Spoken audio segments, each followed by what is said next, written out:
Assalamualaikum warahmatullahi wabarakatuh.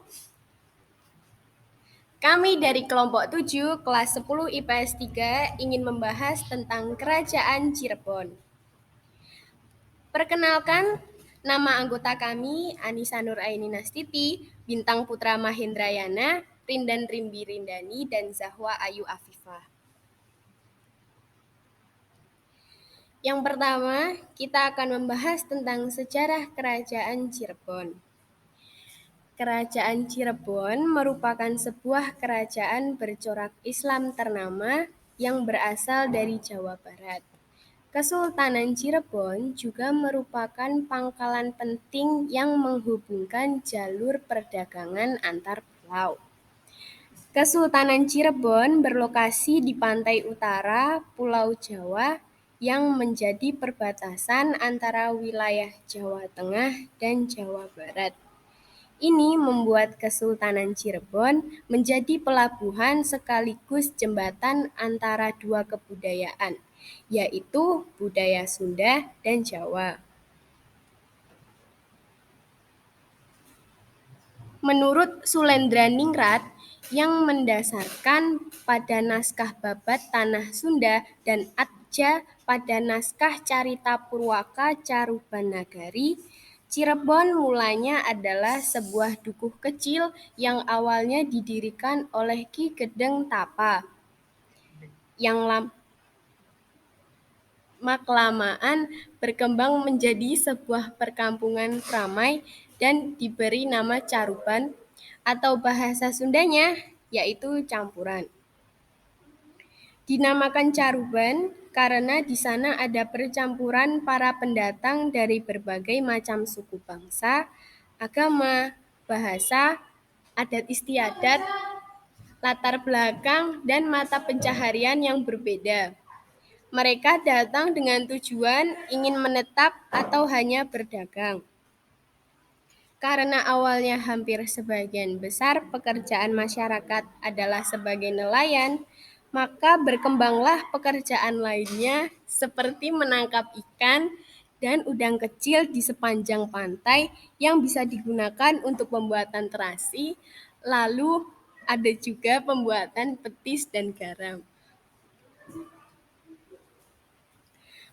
Air bekas pembuatan terasi inilah akhirnya tercipta nama Cirebon, yang berasal dari air dan udang rebon yang berkembang menjadi Cirebon yang kita kenal sekarang ini. Karena memiliki pelabuhan yang ramai dan sumber daya alam dari pedalaman, Cirebon akhirnya menjadi sebuah kota besar yang memiliki salah satu pelabuhan penting di pesisir utara Jawa. Pelabuhan sangat berguna dalam kegiatan pelayaran dan perdagangan di kepulauan seluruh Nusantara maupun dengan negara lainnya. Selain itu, Cirebon juga tumbuh menjadi salah satu pusat penyebaran agama Islam di Jawa Barat. Selanjutnya, kita akan membahas tentang raja-raja Kerajaan Cirebon. Yang pertama adalah Pangeran Cakrabuana yang menjadi raja dari awal berdirinya Kerajaan Cirebon sampai tahun 1479 Masehi. Pangeran Cakrabuana atau juga dikenal dengan nama Raden Walang Sungsang merupakan keturunan Kerajaan Pajajaran. Saat berusia remaja, Pangeran Cakrabuana dikenal dengan nama Kian Santang. Karena telah memeluk agama Islam, Pangeran Cakrabuana tidak menjadi putra mahkota Kerajaan Pajajaran, sehingga ia mendirikan Istana Pakungwati yang merupakan pusat pemerintahan Cirebon pada masanya. Yang kedua, ada Sunan Gunung Jati yang menjabat dari tahun 1479 sampai tahun 1568 Masehi. Pada tahun 1479 Masehi, pemerintahan Cirebon dipimpin oleh Syarif Hidayatullah. Ia merupakan putra dari adik Pangeran Cakrabuana. Syarif Hidayatullah atau dikenal dengan sebutan Sunan Gunung Jati mendapatkan gelar Tumenggung Syarif Hidayatullah. Pada masa pemerintahannya, Cirebon mengalami masa kejayaan dan ia diyakini sebagai pendiri dinasti Raja-Raja Kesultanan Cirebon dan Kesultanan Banten, serta penyebar ajaran agama Islam di Jawa Barat. Yang ketiga ada Fathahillah yang menjabat dari tahun 1568 sampai tahun 1570 Masehi. Setelah Sunan Gunung Jati wafat, pemerintahan Cirebon mengalami kekosongan pemerintahan dan mulai diincar oleh VOC Belanda. Kemudian pemerintahan di bawah pimpinan Fathahillah. Akan tetapi Fathahillah hanya menjabat selama 2 tahun saja karena ia wafat pada tahun 1570 Masehi. Yang ketiga ada Panembahan Ratu yang menjabat dari tahun 1570 hingga tahun 1649 Masehi.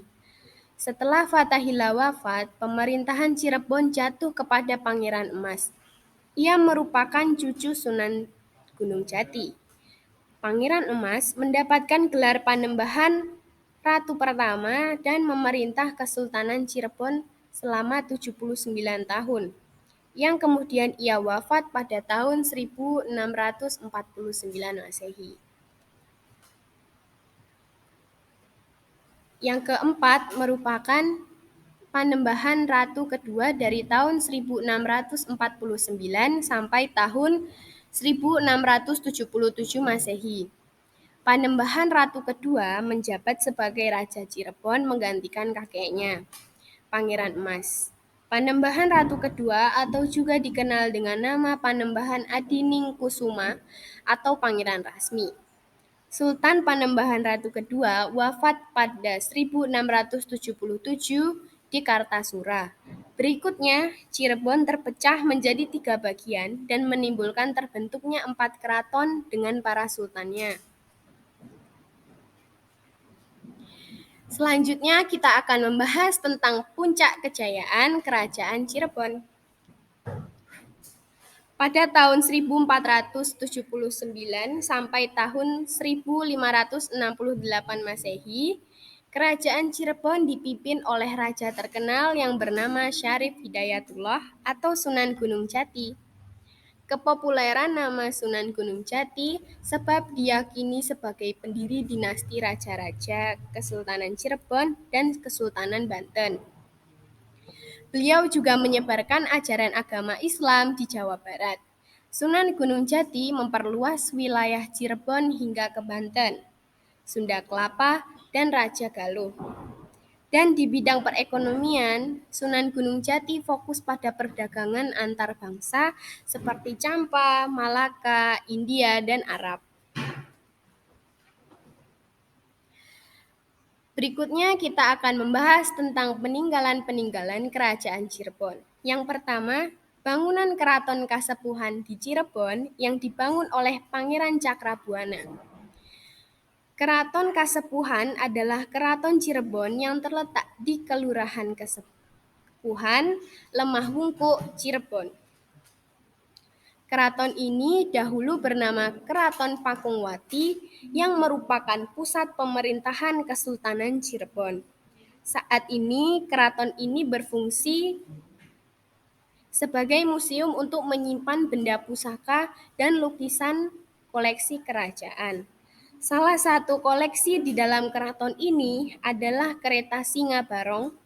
Kereta tersebut diketahui sebagai kereta kencana Sunan Gunung Jati. Yang kedua, bangunan Keraton Kanoman di Cirebon yang didirikan oleh Pangeran Kertawijaya. Pendiri Keraton Kanoman adalah Pangeran Muhammad Badriddin atau Pangeran Kertawijaya. Diperkirakan keraton ini berdiri pada tahun 1678 Masehi. Keraton Kanoman saat ini menyimpan banyak barang peninggalan seperti dua kereta, yakni Paksi Nagaliman dan Jempana. Selain itu juga terdapat piring-piring porselen asli Tiongkok yang menjadi penghias dinding semua keraton di Cirebon. Kompleks Keraton Kanoman yang mempunyai luas sekitar 6 hektar. Keraton ini berlokasi di belakang Pasar Kanoman.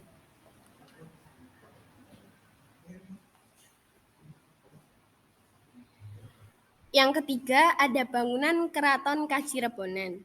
Kacirebonan didirikan pada tahun 1800 Masehi dan terletak di wilayah Kelurahan Pulasaren, Kecamatan Pakalipan. Tepatnya 1 kilometer sebelah barat daya dari Keraton Kasepuhan dan kurang lebih 500 meter sebelah selatan Keraton Kanoman. Bangunan bersejarah ini banyak menyimpan benda-benda bersejarah, yakni keris, wayang, alat-alat perang, gamelan, dan lain sebagainya. Di keraton tersebut juga masih dilaksanakan upacara adat seperti upacara pajang jimat dan lain semacamnya. Yang keempat, Makam Sunan Gunung Jati. Makam Sunan Gunung Jati terletak di Jalan Alun-Alun Ciledug nomor 53, Astana, Kecamatan Gunung Jati, Kabupaten Cirebon, Provinsi Jawa Barat. Makam ini kira-kira sekitar 100 meter dari Jalan Sunan Gunung Jati, lokasinya sekitar 6 kilometer dari pusat kota Cirebon. Bangunan makam ini memiliki ciri arsitektur Jawa, Cina, dan Arab. Makam ini adalah tempat dimakamkannya Sunan Gunung Jati yang merupakan Raja Kesultanan Cirebon. Sunan Gunung Jati memang dikenal sebagai raja yang mampu membawa Cirebon ke puncak kejayaan dan penyebar agama Islam di Jawa Barat. Yang kelima ada Masjid Agung Cirebon.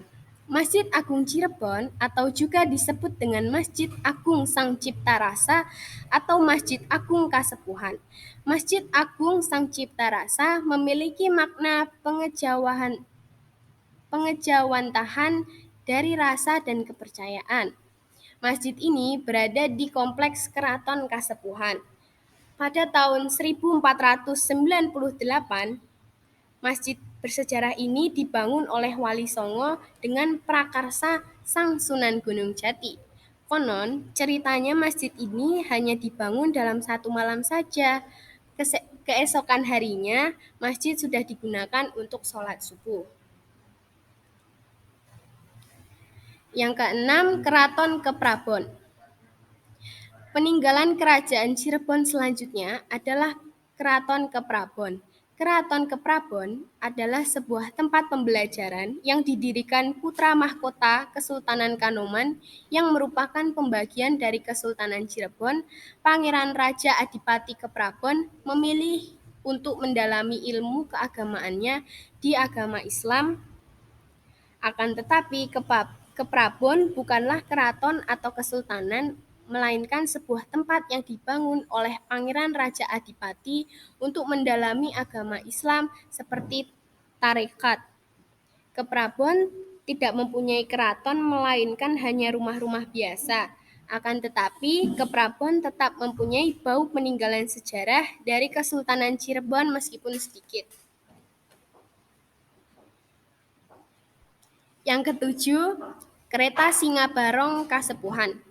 Kereta Singabarong Kasepuhan merupakan karya Panembahan Losari, yaitu merupakan cucu Sunan Gunung Jati yang dibuat pada tahun 1549.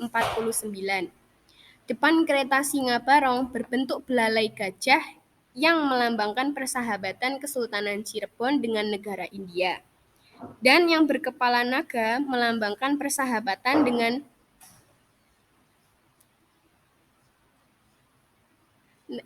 negara Tiongkok, serta yang bersayap dan berbadan buruk melambangkan persahabatan dengan negara Mesir. Senjata Trisula pada belalai gajah mempunyai lambang mengenai ketajaman cipta, rasa, dan karsa manusia. Ukiran pada kereta Singabarong tersebut cukup menarik dan indah meskipun pada saat ini kereta kuno tersebut kurang terawat. Di sisi belakang kereta Singa Barong tersebut menempel bendera kuning yang disebut Blandrang. Blandrang sendiri bendera yang selalu dibawa prajurit Panyutran sebagai barisan kehormatan. Ukiran pada sisi belakang kereta berbentuk gumpalan-gumpalan awan hijau dengan ornamen berwarna emas. Kereta Singa Barong tersebut biasa digunakan pada saat kirap 1 Muharram dan pelantikan Sultan. Di tahun 1945, kereta Singa Barong yang asli ini tidak digunakan lagi pada saat kirap. Yang digunakan yaitu kereta Singa Barong palsu atau duplikatnya. Yang kedelapan, patung macan putih. Dua buah patung macan putih merupakan peninggalan Kesultanan Cirebon dan Kasepuhan. Dan patung ini berlokasi di depan keraton-keraton yang terdapat di Cirebon, terutama Keraton Kasepuhan. Arti dari patung macan putih tersebut yaitu melambangkan keluarga besar Pajajaran yang merupakan keturunan Maharaja Prabu Siliwangi. Masyarakat sekarang lebih menganggap dua patung tersebut sebagai penjaga suatu tempat yang berbau sakral atau mistis. Akan tetapi, sebenarnya fungsi dari patung tersebut pada zaman dahulu hanya digunakan sebagai lambang keluarga atau keturunan Prabu Siliwangi. Yang kesembilan adalah mangkok kayu berukir. Peninggalan kerajaan Cirebon yang terakhir adalah mangkok kayu berukir yang merupakan barang peninggalan yang digunakan Kesultanan sebagai nampan. Dan sebelumnya warna dari mangkok tersebut dengan beberapa warna dan sekarang yang terdapat di Museum Tropen Belanda yaitu tinggal yang bercorak coklat dan mempunyai ukiran pohon kehidupan. Mangkok tersebut digunakan kerajaan untuk keseharinya membawakan keluarga raja suatu makanan atau yang lain.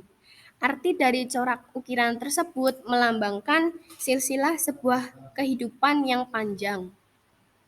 Yang terakhir adalah Kutagara, Wadasan, dan Kuncung. Kutagara Wadasan adalah bangunan yang terdapat pada Keraton Kasepuhan berbentuk gapura yang bercat putih dengan gaya khas Cirebon. Gaya Cirebon tampak pada bagian bawah kaki gapura yang berukiran wadasan dan bagian atas dengan diukir dengan ukiran mega mendung. Arti dari ukiran tersebut yaitu seseorang harus mempunyai pondasi yang kuat jika sudah menjadi pemimpin atau sultan dan juga harus bisa mengayomi bawahan dan rakyatnya. Kuncung merupakan bangunan digunakan parkir kendaraan sultan dan dibangun oleh Sultan Sepuh pertama Syamsuddin Martawijaya pada tahun 1678. Selanjutnya kita akan membahas tentang keruntuhan Kerajaan Cirebon. Setelah masa-masa kejayaan muncul, akhirnya Cirebon harus runtuh dan berakhir menjadi dua bagian kerajaan, yaitu Kesultanan Kasepuhan dan Kesultanan Kanoman.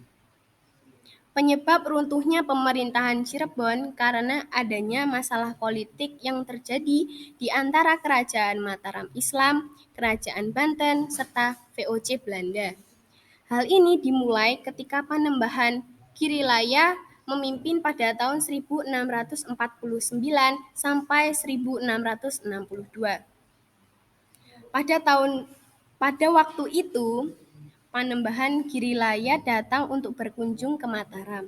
Namun, di tengah kunjungannya itu, Sultan Mataram meminta agar Kerajaan Cirebon memutus hubungan dengan Banten. Mataram ingin menjadikan Cirebon sebagai bawahannya.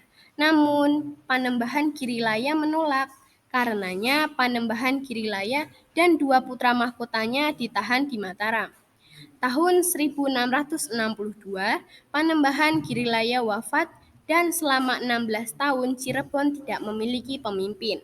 Setelah 16 tahun terjadilah pemberontakan Trunojoyo di mana di mana rakyat Banten dan Cirebon bersatu menguasai Istana Mataram. Sultan Mataram melarikan diri, namun akhirnya wafat dalam pelarian. Sementara dua putra mahkota berhasil diselamatkan dan diangkat menjadi sultan. Karena adanya dua sultan inilah, pada akhirnya Kesultanan Cirebon terpecah menjadi dua bagian kerajaan.